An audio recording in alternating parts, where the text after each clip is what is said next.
happy day, and welcome to the Sheila C Hill Show. And that C stands for come on in this room and have a sit down so we can chit chat. Listen, the Sheila C Hill Show is the ultimate go-to podcast for ambitious individuals who want to live a more fulfilling and successful life to get valuable insights, expert tips, and inspiring stories to help you improve your lifestyle, grow your business, and enhance your emotional well being. In every episode, you're going to gain practical tips and insightful wisdom in the company of a supportive community whom I call Sheila's Thrive Tribe, baby, because we thrive on over here. Listen, to join the Thrive Tribe, all you have to do is subscribe. So hit that subscribe button, call Mama Them, Junebug, and everybody in between. Let them know that the show is on. Share it with them because, listen, we have a wonderful show for you today. And listen, if you are new to the show, I am Sheila C Hill, your host, and I like to say, hello, hola, bonjour, como está este? Ni hao, howdy, and what's going on, my people? I always tell you, I bring the best guest in the land, and today it's not going to disappoint. I'm so excited. I'm actually giddy. I'm really giddy for this guest today because she's not just a guest. She's also one of my dear friends, I would say. So, listen, today we have attorney Dorna Jenkins Taylor. She is she has her business is Taylor and Associates. Now, with more than over 20 years in practice, listen, Dorna Taylor stands ready to assist you with your legal and business matters, big or small. She is committed to help you make a fresh start, whether you are a startup or is about to formalize your business, or whether you're a creator who needs help in protecting your work. She's real big on that, or an individual who struggles to pay your debts. Dorna, she assures her clients of top-notch service banked on integrity, professionalism, and compassion. Listen, she's all about that. We're going to welcome her to the stage. Come on to the stage, attorney Dorna Taylor. Woo! Hello. Welcome. Thank you. Woo, girl. See, I'm so giddy. I'm just fumbling on my words, honey. It's just like, listen, I'm so excited. I'm going to calm down. I'm excited to be here. So glad to have you on the show. Listen, we have a lot to cover, so I'm going to get right to it. That was just a small introduction. I call you my celebrity lawyer friend, okay? Because listen, please share with the audience because some people may not know you since, we're in several countries. We want people to know who you are. Tell us, who are some of your celebrity clients? Let's start there. Oh, wow. Okay. Well, I have the honor of representing people in the sports industry. I spent 13 years representing and partnered with Julius Dr. J. Irving. You probably see some of this stuff over my shoulder to that effect. I represent Maria Taylor, who's the host of Sunday Night Football Night in America on NBC. I represent Kenny Leon, a Tony Award-winning Broadway director, William Murphy, Tasha Cobbs Leonard, Grammy Award winners.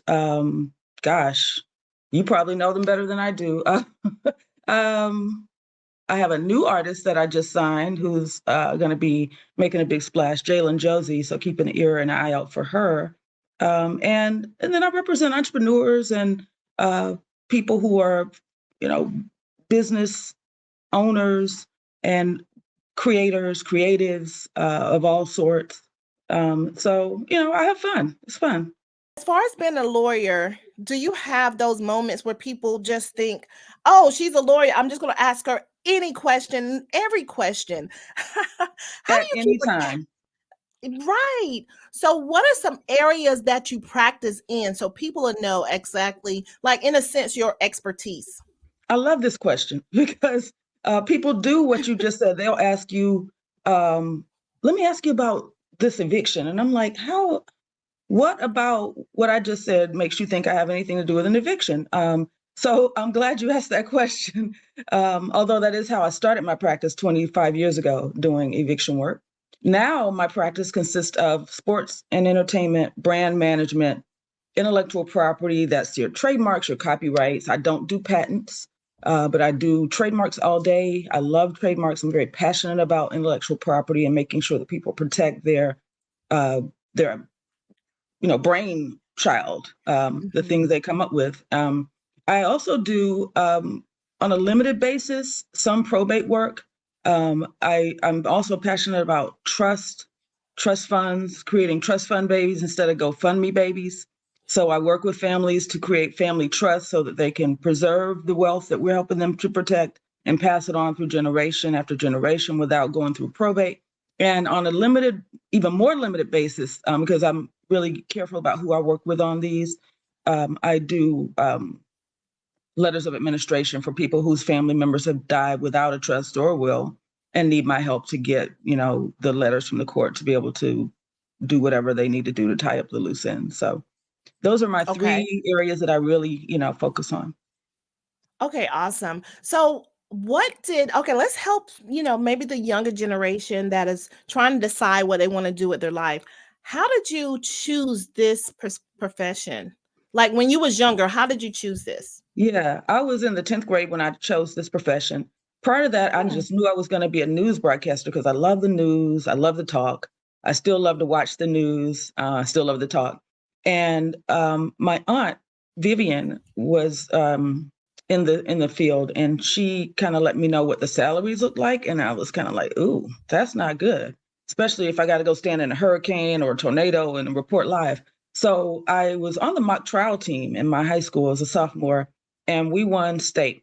And my teacher, Mr. Grady Yancey, um, just basically said, "You need to be a lawyer. Like you really will be. You make a great lawyer. Go look up what the I go look up what the income was. It was like $100,000 more than what the broadcaster was, and so I was sold. Boom, I'm going to be an attorney." So I started working for a firm in my hometown. Start learning the ropes almost immediately, and I've not turned back since 10th grade. Oh my goodness. That's awesome because a lot of times when you're in high school and you go to college, you can be like, okay, that's not for me. Yeah, let me go change. Listen, my counselor, she knew me by heart because I changed my I changed her so many times. She was like, "Child, get it together." Yeah.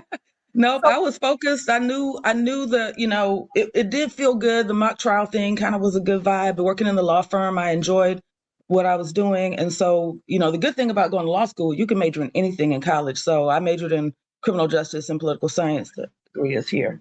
And okay. just kind of enjoyed that because there was it really had nothing to do with what I was going to do. I knew that the rubber was going to hit the road in law school.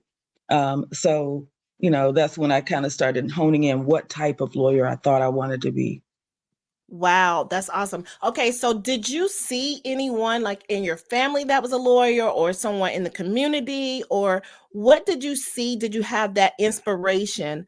Did you see that? Yes, you know who it was? Claire Huxtable on The Cosby Show, Okay. and Maxine Shaw, attorney at law on Living Living Single, because yeah. sadly, I'm 51, so this was early 90s, right? Sadly, there were no Black women attorneys that I knew that were real. They were all fictitious on television shows, sadly. I was the first attorney in my family. We now have 8 on both sides. People have changed careers and Wow. become attorneys. So yes, and I have 2 brothers. One of them is an attorney. One of the things that we know for sure is you cannot see.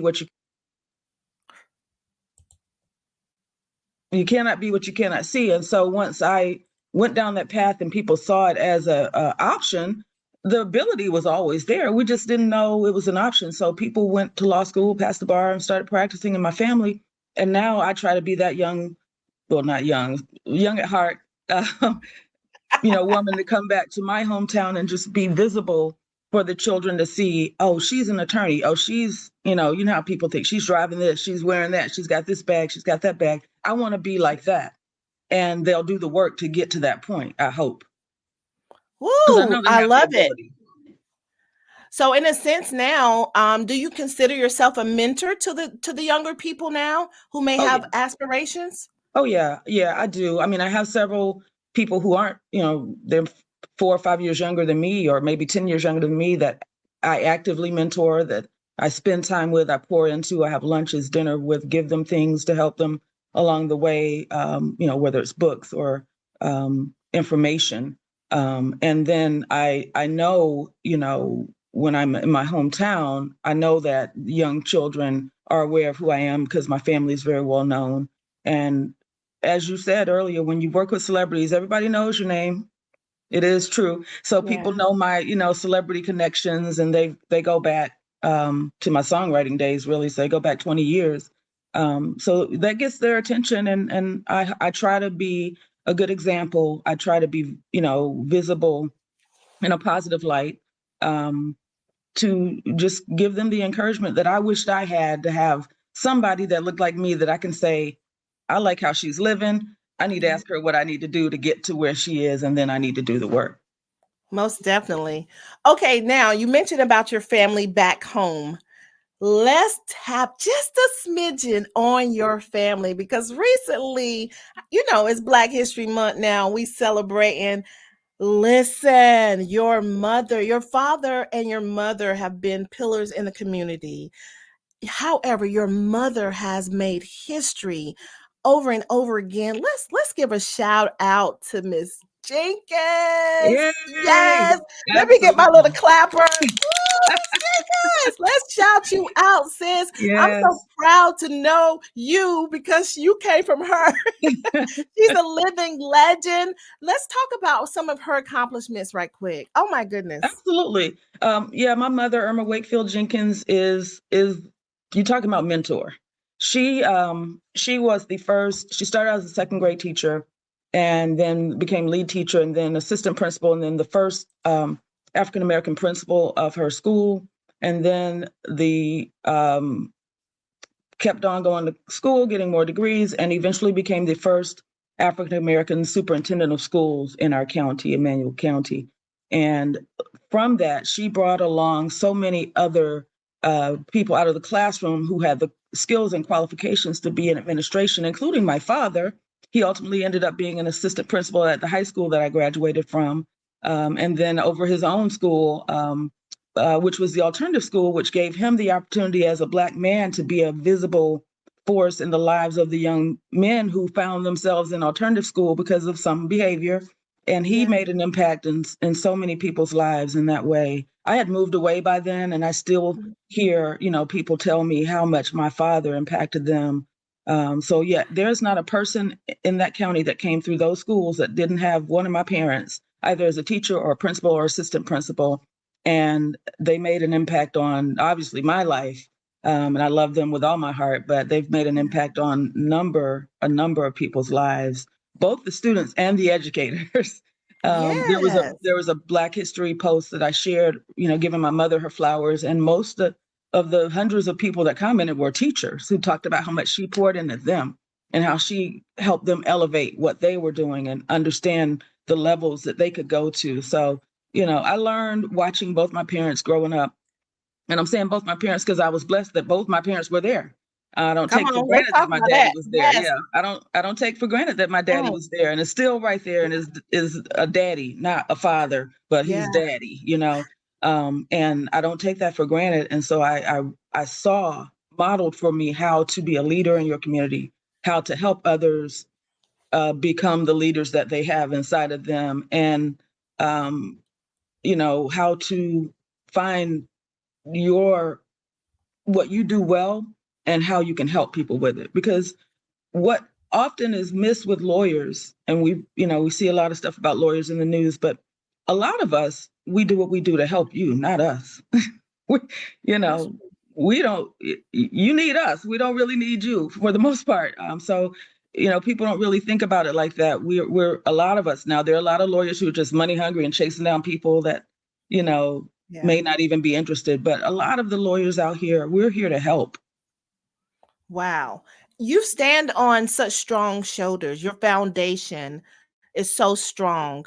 And in a sense, it's giving. So your parents were givers and they help people. And then now you have this. I mean, I know when you was in 10th grade, you looking at that money figure, but Yeah. in the sense, you're still serving people and you're giving. Listen, you cannot deny a strong foundation. Oh, no, And you cannot. and it's such a blessing to have that. And like you were saying, to have both parents. A lot of times we do take that for granted. Mhm.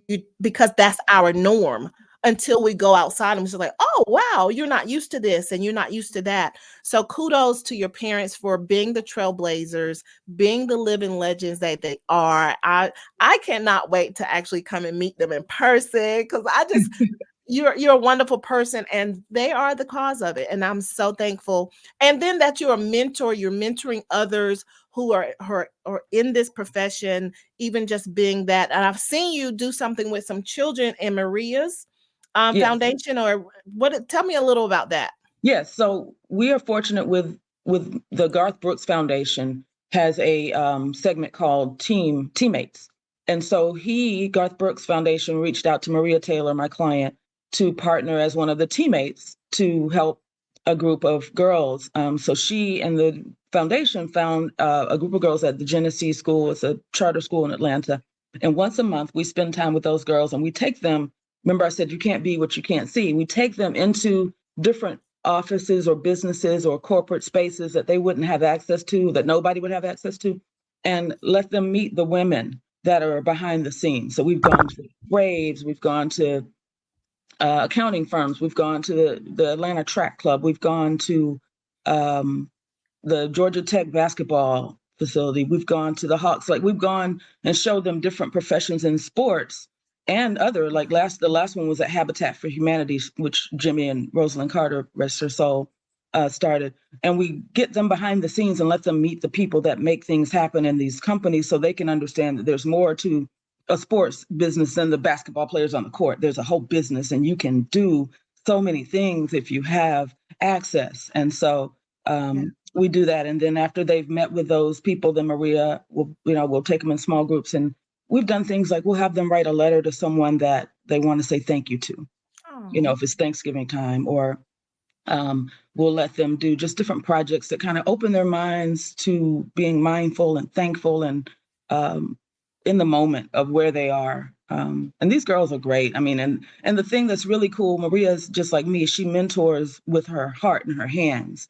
So these are girls who can run up to her on Wednesday and hug her, and they have her phone number, but then they can tune in on Sunday night and watch with 11 million other people Football Night in America and go, that's my friend Maria. I have her oh phone wow. number, and that does a lot for you when it's not like Claire Huxtable. I don't know this lady, Yeah. but I just admire her. And then as God does what God does, 5 years ago, I was working with her on a project one on one, and I got to sit with her for 2 days and just talk to her and learn from her. And and it's literally 5 years ago today because it came up on my memories on Oh Facebook. It wow. might be more than 5 years, probably more like 6 years, but it came Okay. up on my memories, and it was just so meaningful to me to breathe her air and have her be a tangible. I know she's not Claire Huxtable, she's Felicia Right. Rashad, but for her to be tangible, and Felicia Rashad is as wise as Claire Huxtable is. So it was just as though my dreams had come true to be able to touch and feel what I was reaching for, and then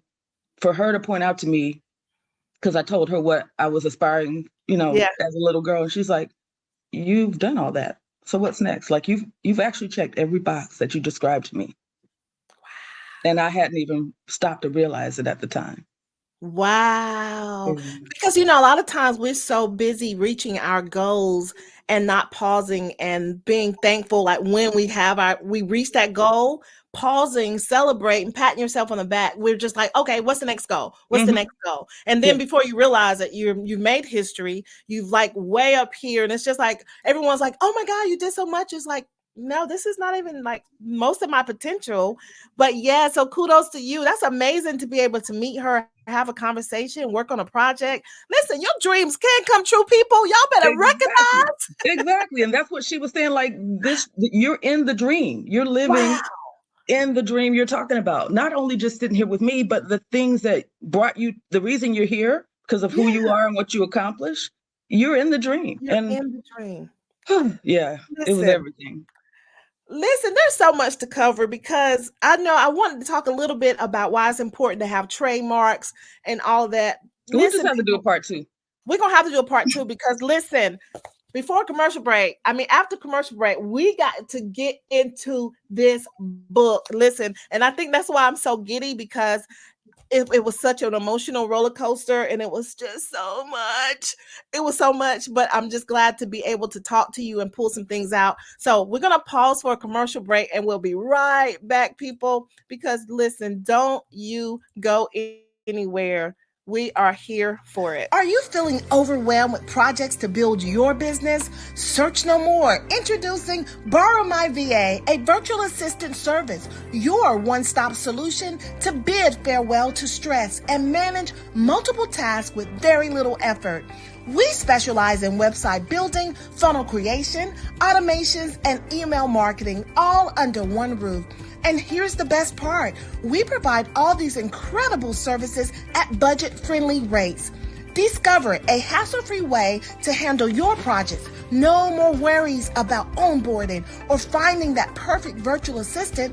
Our team is all set to tackle your tasks with efficiency. Now, once you delegate the task, consider it done. Say goodbye to overwhelm. Don't miss this fantastic opportunity to elevate your business. Join our list of satisfied customers and book a free consultation today at borrowmyva.com. That's borrowmyva.com.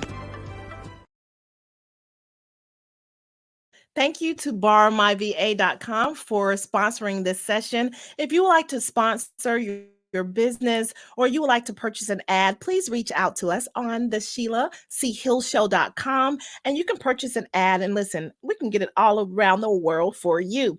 All right, so welcome back. We are speaking with attorney Dorna Taylor and we're so glad to have her here. Woo, there's so much to unpack. She is a living legend herself, just like her parents.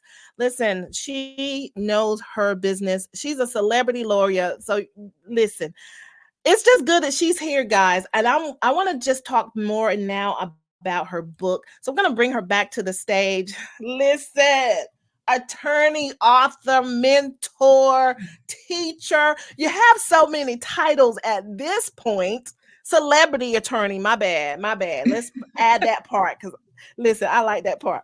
Yeah, Okay, yeah, yeah. now let's talk a little about. We're gonna have to have a part two because this book needs its own. It I'm here needs for its that. own episode. Okay, so Before we what go do into you? that, can I just say, I heard your commercial and I've used Borrow My VA and it was an amazing experience. So I encourage anybody that needs a little help getting things off the ground, getting a project done. Borrow My VA was amazing. I just wanted to poke that in because I was like, oh, I know that company. Thank you very much. Thank you for that plug, ma'am. Y'all heard it here from the celebrity attorney. Use Borrow My VA. Okay, so let's talk a little about do what you know how to do. You are now an author. Lessons on loss, love, and life. Okay. For those who have not read it, listen, first of all, you're going to need to read this book. Go ahead and read it, get it, because when we do part two, you're going to have questions and you can send us your questions because it's so much in it that you're going to be wild. You're going to be on an emotional roller coaster. It's going to have the ups, the downs, and everything.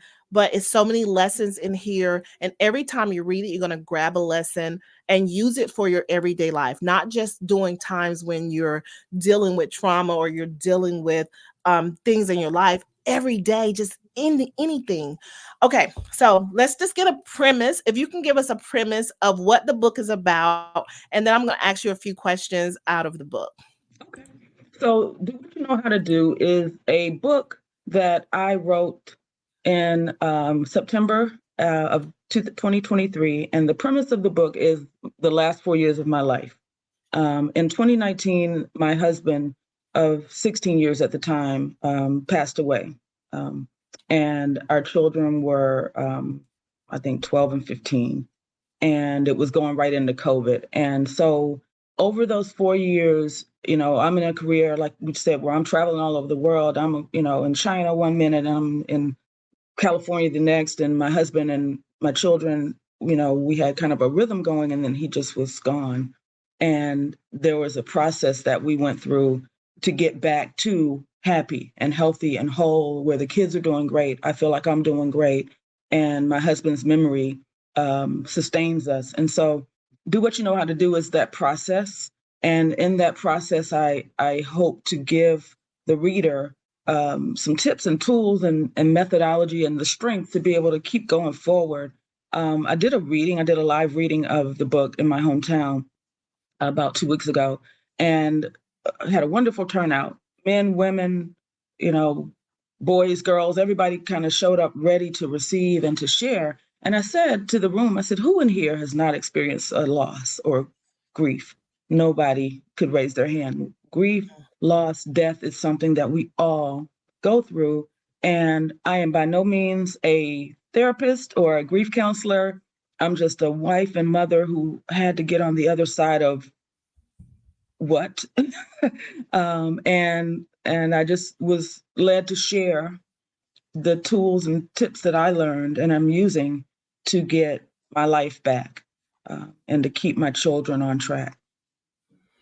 Whew, that's a task and a half. And the book is so elegantly written, and it brings the details that you put in the book, it brings you there. It brings you, I can almost feel the air. I can visualize it because the way that you wrote. This particular section I'm gonna read, this is when you are the funeral is over, you're at the graveside, you've checked on your daughter, you notice she was standing by the casket and she's with your mom, and your mom has her arms wrapped around her. Mhm. And then you have your sorority sisters. Shout out to the sorority sisters. Yes, Alpha Kappa Alpha. Okay. Okay, so the funeral is over. You're at the gravesite, and you have a sorority sister, and she is known as your front. That was when you all was in line, going through. And this is the part that I want to read. Okay. In that moment, my front broke the lock I placed on my emotions and gave me a safe place to release my heavy load. I may be your front, but I've got your back. My legs became weak. The circle of sisters caught me and helped me stand, both literally and figuratively. At this point, my husband had been gone for 8 days, and this was the first time I cried. The first time. The first time I cried. I didn't know it was coming, yet an agonizing wail came from deep inside of me, and I, for the first time, didn't try to stifle it. Every other time I felt I was about to lose it, I would distract myself by focusing on all the things that I had to do to prepare for the funeral and burial. I wouldn't let it go beyond silent tears rolling down my cheeks, if that. I think I was afraid that if I started crying, I will never stop. But in that moment, I was so mentally and emotionally drained, there was no energy left to fight. I charged myself with the tall task of giving William a proper send off. I wanted everything to be perfect, and I wanted everyone, including me, to have the closure that we needed. Now, as all of the plans, the program, the service, the public piece of was complete, I no longer carried the weight of those responsibility, completion, dignity, respect. Mm, I felt like I was there. mm, To be able to hold all of that and to have that together, to hold that is some type of strength to hold that, to be able to serve Him, Yeah. And if you look like your life is all about serving, you served the people around you to make sure everything was fine. You served him, you served his memory, you served your children. And at that time, that was the time of your release. Yeah. I just it spoke so much volume, because so many times when people deal with grief, they're not able to be that strong. And people say, "Oh, you're strong." It's like, I'm doing what I know how to do. And Yep. as I read the passages, it's just like it's all throughout. Listen, okay, if you want to say anything on that, and you didn't have a clue of what I was going to pull out, and I don't want to. I just want the audience to understand the depthness of this book and how it can help them in so many areas of their life. Because even if you're not dealing with grief, you're dealing with some type of pressure that you have on you, that you feel like I just cannot bear it. And you're doing it for other people. But at what point do you release? At what point do you let it go? Yeah. I'm having a physical reaction to hearing that read out loud. Oh, wow. And if I don't manage to get through the audiobook, you're hired. Just saying that. Just saying. But I don't even remember what you asked me, but the gist of do what you know how to do, just to give a little under the hood, is this is something that my husband said to me when I started the law firm that now has celebrated 20 years in business. And there's a situation that happens, and I'm sitting there just stuck. And he says to me, "Do what you know how to do." And I would revisit that throughout my life. And lo and behold, upon his death, I had to revisit that all the time. And I still do revisit it all the time, as I'm now a single.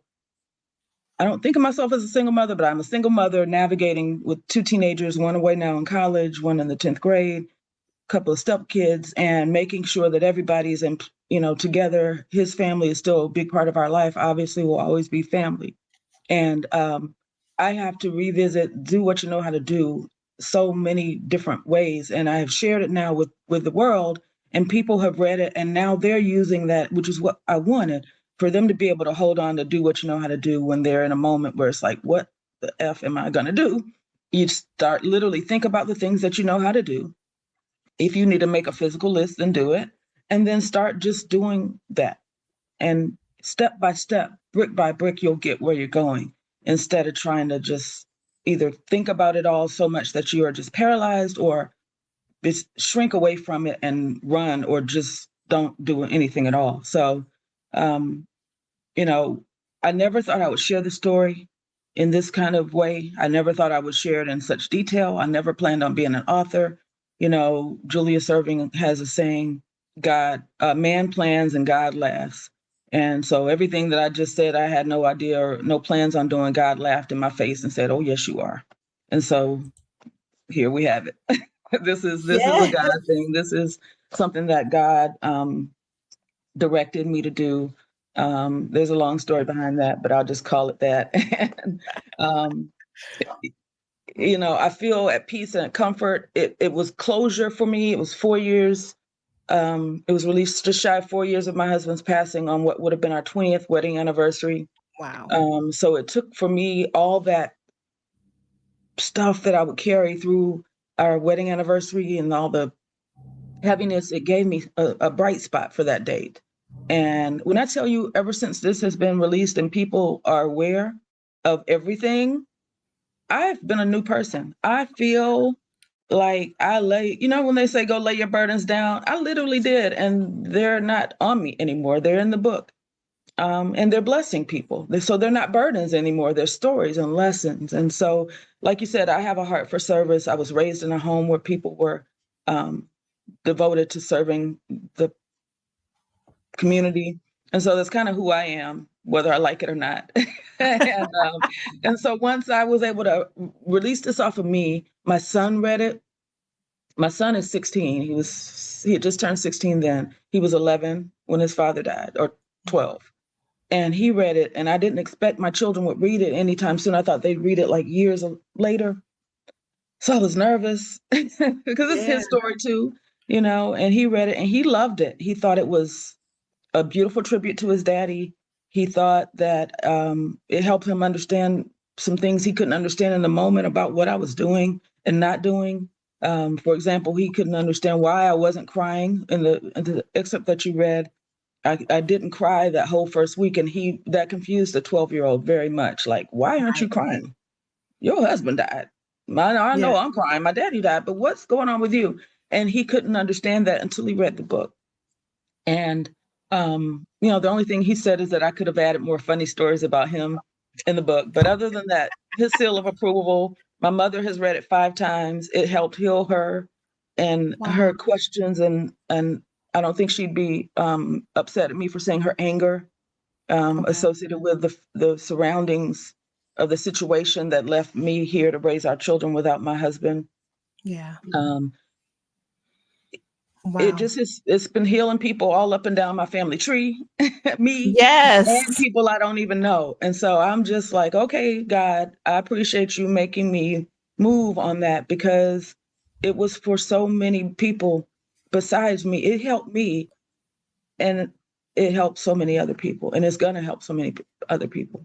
Most definitely, because this is definitely it is a guide. It's a comprehensive guide of how to deal with grief, how to learn from where you're going through what you have gone through, and then how to live a better life, right? Once you let it Mhm. go. Woo, honey. Okay, okay, okay. Let me go to another section because I Okay.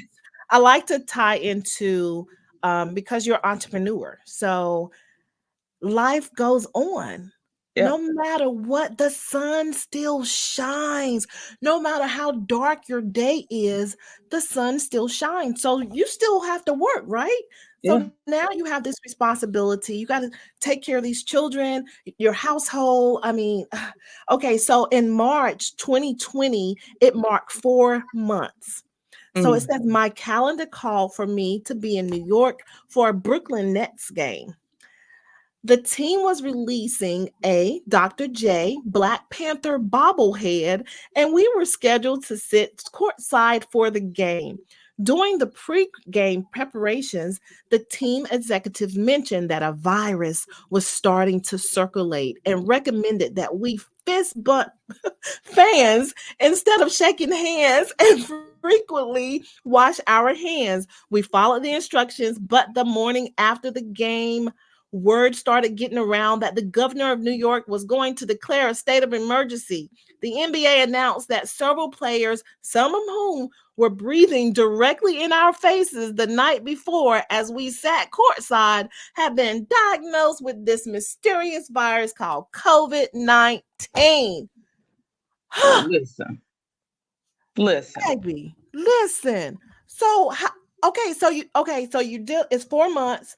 Then this happens like right here. All of these things are going. How, as an entrepreneur, how do you continue to go on? And then you got COVID and thrown in the mix. Yeah, it was hard. It was like I literally had just gotten back in the not even in the swing of things, because again, remember, before my husband passed, I would leave and go to New York or go to Philly or go to Shanghai. It was no big deal. They were at home with daddy. He wasn't babysitting. He was involved and at home. So it was not anything I had to feel guilty about. It was not anything. It was like we're a team, and part of my role is to go out and do these things, and it brings home a substantial amount of money. My husband also worked as an engineer, and he would go to work while the kids were at school and bring in his substantial amount of money. So we had a rhythm. Now he's gone. I'm the money. And also, the kids are going to school, and I'm just kind of stuck. So I just start trying to go back to work. And, going to work for me is fun. Like I said, I'm courtside at the Nets game. We're at this and that. It's not ditch digging by any stretch. And everything gets shut down. We had left New York and gone to Philadelphia. And my daughter calls me, and she's a ninth grader at that point. And she's like, Mommy, they're telling us to get our stuff in. We're going to go home. And I said, okay, till tomorrow. She said, no, they're saying we're not coming back. Okay, so now I'm the only parent. I'm in Philadelphia. What is going on with this virus? People are, we're not, it's like day one. We have no idea what the deal is. Yeah. I mean, we were fist bumping as if that was going to make a bit of difference, but that's what New York was doing. And we see what happened in New York in the weeks to follow, the millions of people in New Yes. York who died. And when I got home, by the time I got home, I jumped on a flight immediately. I called the Sixers. They were gracious, get me on a flight. By the time I got home and started watching the news, I was inside of a day. I was realizing that I was in the list of people that needed to quarantine because I had been at the epicenter in the United States, which was New York. So I then had to quarantine with these kids at home, trying to have homeschool, and it was just a mess. And it started out as a mess, and it evolved into for all of us. We all were like, we're gonna be home for 2 weeks. Okay, let's cook. Let's let's clean up the house. Yeah. It was okay for a while, and then it was like, I need to go to work. I need to eat. I need to. So all of that was part of our life as well. And then eventually we settled into a space of, we needed this Yeah. because we suffered a major loss in our house. And that absence was felt heavily at first, but it was in that grieving kind of vibe, right? Where people are like bringing over chicken and staring at you, looking to see if you needed anything, and then leaving and going on with their life. And now it's more like nobody's coming, and we don't have to put on clothes if we don't want to, and we don't have to think about, oh God, we need to clean up because somebody's coming over here. We didn't have to do any of that, and we could just be. Wow. And that was a blessing in disguise, because the healing that happened when I could tell my daughter, because she's a type A, like her mom, you can lay in the bed all day today because you don't have anything to do. You don't have any homework. You don't have school. You have nothing going on. So if you need to just lay down all day long and just let your central nervous system reset and let your mental, stress go and just not feel guilty. She's the kind of person that feels guilty when she rests. Okay. COVID took all that away. Just relax, baby, because you don't have nothing to do and ain't nobody doing nothing. So, and I did the same. Like when I was missing business trips, it was the middle of the NBA season, which was a really busy time for our business with Dr. J at the time. And I'm missing trips, and I just physically was like, I can't leave my kids here. So y'all got to figure it out. I brought them with me to All Star, so that was great. They had a great time, but I was feeling, conflicted because I was missing things. When COVID came along, you're not missing anything because nothing is happening. And so you can, and we can apply this to our life. And a lot of people probably did during COVID. You're not feeling that conflict or that guilt or that FOMO during the COVID because there was nothing to do. And a lot of people found out a lot of things about themselves. A lot of people started businesses. A lot of people quit jobs. A lot of people realized they didn't need to commute to an office. I no longer commute to an office daily because I realized out of that, I could do more here and save more time. And here in my home office, so just a lot of lessons were learned from COVID. But for us, I don't remember what you asked me at all, but for us, No, you answered it. Okay. For us, it was a blessing because it just gave us time to reset. We had rushed into normal. We tried to rush into normal, our new normal, I called it. And we were falling down left and right. In the book, you'll see it's like every time I think I'm back up, popping, bloop, crash. Back up, popping, bloop, crash. But now after this, 2 years of just being able to be at home and heal myself and pour into my children, now when we get to popping, we just stay popping. We don't crash because we have healed, to the extent that we can. And it's a lifelong process. I'm not like saying, oh, we're over what happened, or we'll never forget what happened, and we'll never forget, our loved one, but we can't sit in grief. And that is what I hope this book, is helping people to do. What I know for sure, to quote Oprah, that it's doing is it's allowing people to talk about things they hadn't talked about. Because a lot of times we're polite when people say, how are you? How are you? I'm fine. You're not. No, and so in this book, I tell you when I wasn't fine and what was bad and what was going on. I'll tell you everything, but I tell you the stuff I'm comfortable with. And it's giving people permission to say, I haven't dealt with the loss of my parent, grown people, I haven't lost my parents. Thank God for that. Yeah. And my children have lost a parent. And so I have to try to relate to something I haven't gone through, Right. to raise them. Or there are so many adults that I know who are full grown adults who've lost their parent and they're acting like little children about it. Like they're very affected because we aren't really taught how to process grief. That's key right there. We were never taught how to process grief. And grief is a process within itself. There's a healthy way to grieve. We was never taught that. It was just like, put a smile on your face and keep going. So you're suppressing your emotions and you're just living, treading water and try to keep your head above water, keep from drowning. So that is kudos that you was able to shield your daughter and your son and to be able to give them that grace to say, just relax. Listen, my children ain't never have felt guilty about sleeping all them hours. I didn't say my son had a problem with it, but my daughter does. Okay, so with that understanding, okay, life goes on. You're still a mom, so your role, your partner is gone. You, like you were saying, that was your partner. You would go and work. He would take care, make sure everything is good. So now it's to the point where you have the full responsibility of definitely making sure you're covering your children. All right, this is one part we want to read here. Now, the 2-year anniversary of William's passing came and went without much anxious as the year before. I took flowers to the graveside. The next morning, I noticed it was drizzling and darker than it usually was when the kids left to drive to school. I had a practice of tracking their location until they made it to school safely, where Ashley would always text me to say, "Made it."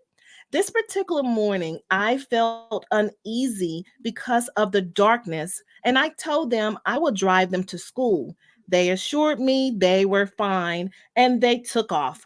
Mother's intuition being what it is, I sat on the edge of my bed tracking their locations. It seemed like they were sitting in one spot too long. The overwhelming fear moved me. Mm, pause. Woo. I grabbed my keys just as my phone rang. Wow, That was wow. interesting. That was interesting. Oh my gosh. Yeah. Okay, Jesus. Right. I grabbed my keys just as my phone rang. It was Tay. "Mommy, we've been in a crash." My heart dropped. I knew they were just outside the subdivision from my tracking. I ran out and raced to their location. The Mini was in the middle of the street in pieces, sitting sideways in the roadway, fluids leaking down the median. The kids were on the curb with the police. I ran to them and hugged them both tightly in a bear hug, looking for signs of injury. Though the car was hit head on by a truck and spun around in the air before landing sideways, I only found one little scratch on Ashley's finger. The tears of thankfulness and relief flowed. Okay. It's one thing to write this stuff, it's another to hear it back. Yeah. Being the mama, being the mama who has experienced this, being the mama who now is the mama bear, of course, we got to protect our children. All of those emotions coming through. What do you tell someone who's there and just feel like it's always something going on and they feel like they don't have the strength to do it? Do what you know how to do. It's not just something I made up, because it sounded good. Let's break it into small pieces. Okay. What's the immediate concern? Who immediately needs you? What can you do for them? Do that. All right. What's next? What do you need while you're serving your family or your friends or trying to work through? Just make sure you don't forget to see about yourself. I believe very much in self-care and not as just a phrase or a buzzword or something cute. I believe in stopping and going to get a massage. I believe in sitting down and having a nice cigar in the evening. I believe in taking a nap when you're tired. I believe in not overscheduling yourself. Um, I understand that I have the luxury of scheduling myself and making those kinds of things. But I also understand that I worked to get to this point. I remember, and my kids remember when I would work all day, come home, cook, get them together because it's before DoorDash and Instacart, and then work, put them down for bed, and then work until 2 or 3 o'clock in the morning trying to keep up with everything. So I don't apologize for, and no one else should either, when you get to the point where you can make your own hours and choose your clients and choose your lifestyle. You don't need to feel guilty or apologize for that because you know you put in some years where you were grinding, and I watch people grinding now, and I'm like, that's cute. I won't be doing that because I've already done that. So just understand the seasons in your life. Sometimes, to everything there is a season. The Beatles and the Bible all both told us that, right? And you need to know if you're in the grind season, or if you're in the grief season, or if you're in the head down season, or if you're in the let your light shine season, or if you're in the sunset, or if you're in the rocking chair. Know where you are, know who you are, and make your life conform to that. You can make people, you teach people how to show up in your world. You let people know your boundaries, but you have to know them first. Come on, hold up. Let's pause right there. You have to know your boundaries. And so many times we don't. We get to the point where it's over the edge and it's just like, oh, I didn't know. This everything just came out because I've been suppressing it. Now But we you have to mad do at the them. personal Yeah. work to know our boundaries. Mm-hmm. Right. And we have to Yeah. know when to say no. And like, no is not a bad thing. No Woo! is a complete sentence. That's a Listen. book. I'm sure that's already a book. No is a complete sentence. You don't owe. It's not fair to people to do something and then go back and dog them out because you did it. Well, then you shouldn't have done it. If you ain't want to had me over there moving his stuff. Well, you shouldn't have moved it if you didn't want to move it. Now you're over here talking about him. When you could have just said no, they would have figured it out. And my friends and the people in my life, and even the people that are just not actually in my physical life, but Facebook friends. Yeah. When you come in my Facebook world, you're gonna inside of 10 or 15 days get a post where it's like, listen here, don't step to me like this, that, or the third, because you'll be out of here. And that's not, I don't mean it in a way to judge other people. I mean it in a way to say, this is how I allow my day to go. Come on. And I'm in control of my day. Well, if you That's want to go right. over there and sell crypto and post naked people, then have a good time. I don't choose to do that, Right. Yeah. And so I won't, not It's to about disparage crypto. protecting your peace as well. You got to protect your peace.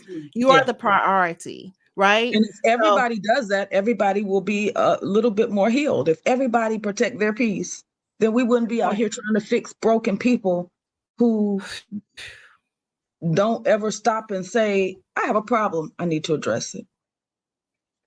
right. Come on. That's a whole nother episode too. We could have a series at this point. We have so many lessons out of this. And listen, for those who have not read the book, please go to dowhatyouKnowHowToDo.com and go ahead and get your book. So it'll be in, because we're gonna do a part 2. So you'll know some because listen, it's some ups and downs, it's some good parts in there, some funny parts in there. Her sense of humor sort of shines through as well. But listen, you have to grab the book because it is so much. Just reading it, as you can tell, I just had to pause because at some points it just steers into my soul.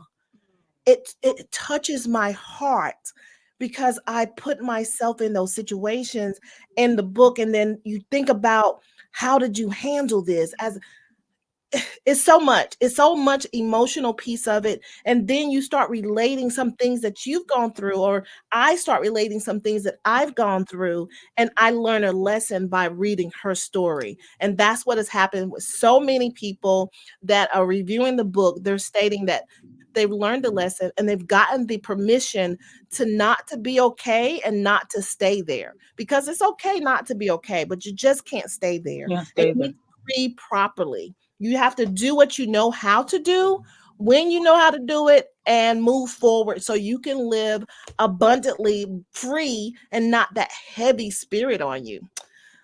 Okay. Apologetically. Yeah. Unapologetically Yeah. yourself. Yes. Okay. So what we're gonna do a part two. So y'all tune in. But anything you want to say, and please tell the people how they can reach out to you, your social media, your website, and you can just leave them with some last words of wisdom. Okay. Well, my social media is my Instagram is at Dorna Taylor. My Facebook is Dorna Jenkins Taylor.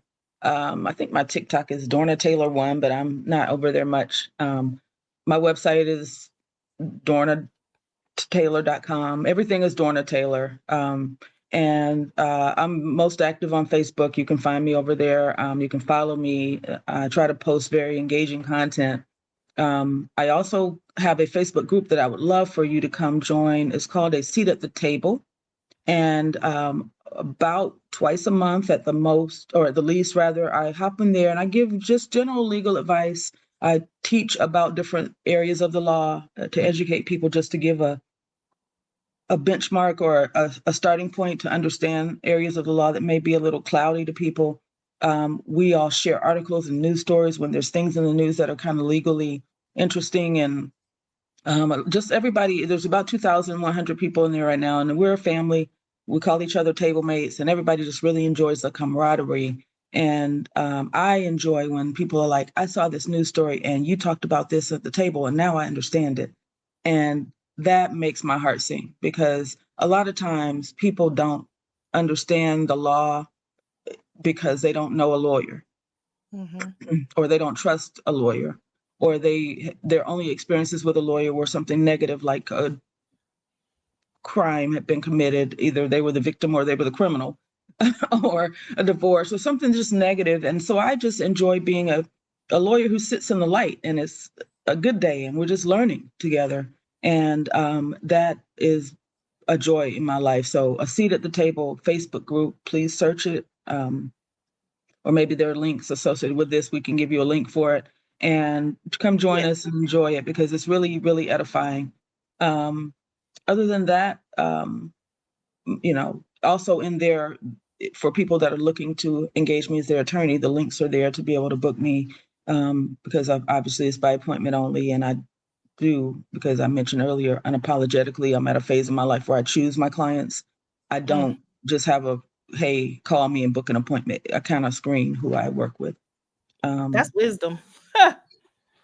Cause so if you're a baby, table mate and we've been dialoguing and I know you and you've got the education that I've been giving and you've shown interest, okay, I'll do your trademark, because I know that you're in a community that's going to support you to be able to have what you need.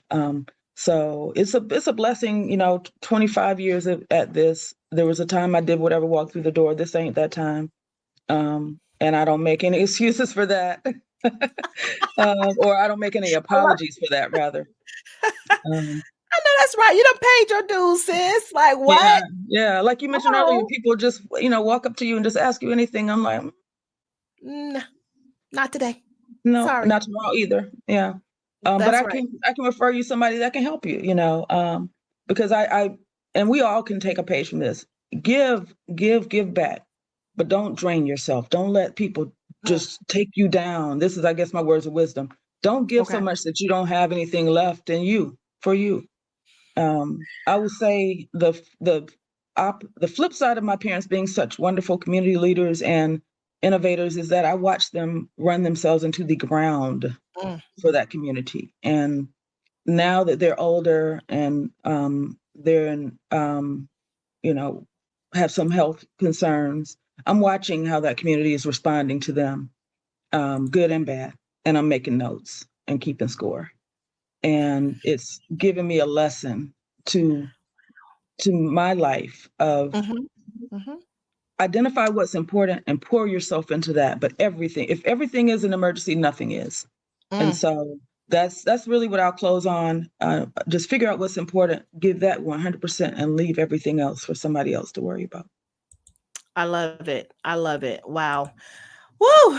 Thank you. So many lessons. So many key points. This is wonderful episode. Thank you. I cannot wait till episode what the next episode, because we got to do a part two. Thank you for coming, Attorney Taylor. I'm gonna take you backstage. We're gonna close out the show. Woo! I told you guys it was going to be wonderful. And I was so giddy because I knew from reading the book it was so many different areas I wanted to touch, and there's so many different things that you're going to find out in part 2. This is just a tip of the iceberg.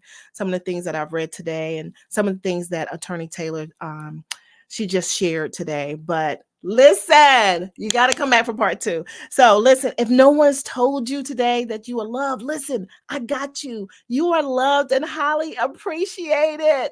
You are here for a purpose. And while you're here, baby, don't let these people get on your nerves. You need to do what you know how to do and protect your peace. And it's okay. Like she said, no is a full sentence, period, at the end. Okay. No, no, no, no other explanations needed. All right. All right. So thank you for being a part. Don't forget to subscribe. Call mom and them and tell them, hey, listen, there's going to be a part 2 with Attorney Taylor. So get ready. Let's go. Let's get it. Let's get it. Let's go. Until next time on the Sheila C Hill Show.